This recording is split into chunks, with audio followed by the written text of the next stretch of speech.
दुनियावी मोहब्बतों में तो जान की बाजी लगा, पागल की तरह भागे जा रहे हो, न देखते हो धूप है, न गर्मी है, न बारिश है। दुनियावी मोहब्बत में बारिश हो रही है, भागे चले जा रहे हैं, छतरी भी नहीं है, सख्त गर्मी, लू, जान की परवाह नहीं। अल्लाह ताला की मोहब्बत का जब मामला आता है कि नजर की हिफाजत कर लो, फिल्मी गाने मत सुनो, गंदे प्रोग्राम मत देखो, अरे टीवी ही मत रखो, ये सांपों का पिटारा है। अखलाक बच्चों के खराब होंगे, बीवी की, बेटियों के, सब घर का घर तबाह हो रहा है। पैजामे को ऊंचा कर लो, मूछें कटा लो, दाढ़ियां एक मुश्त रख लो, ये किसका हुक्म है? मुल्लाओं ने बनाया है। जुल्म तो ये है कि आज हमें कहते हैं कि मुल्लाओं ने इस्लाम को तंग कर रखा। बताइए, अरे हजरत मूसा अलैहिस्सलाम ने अपने भाई की जब दाढ़ी पकड़ी थी, कुरान शरीफ में है या नहीं है? फिर क्या हजरत मूसा अलैहिस्सलाम में मुल्ला थे और अल्लाह ताला ने मुल्लाओं की तारीफ क्यों की?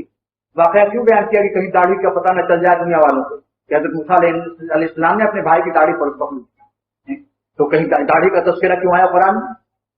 कुरान शरीफ से भी लड़ो, अल्लाह ने से भी कहो कि आपने क्यों दाढ़ी का जिक्र कर दिया। ये दकियानूसी बातें कुरान में कैसे नाजिल हो गई? बहरे दकियानूस में डूब जाओगे। इन सब बातों से तौबा कर लो, नबियों के चेहरे बना लो, अल्लाह के प्यारों का चेहरा बनाओ, प्यारों का। इंशाअल्लाह ताला ईश्वर की रहमत की उम्मीदें रखो। तेरे महबूब की आरब शबाहत लेके आया, कल क़यामत के दिन ये कह सकोगे अल्लाह ताला से, तेरे महबूब की आरब शबाहत लेके आया, हकीकत इसको तू कर दे, मैं सूरत लेके आया। अल्लाह वालों की सूरत, अल्लाह में तेरे नबी की शक्ल लेकर आया हूं, तू हकीकत इसमें डाल दे, मेरे पास कुछ नहीं। आप इसको मामूली अमल ना समझ।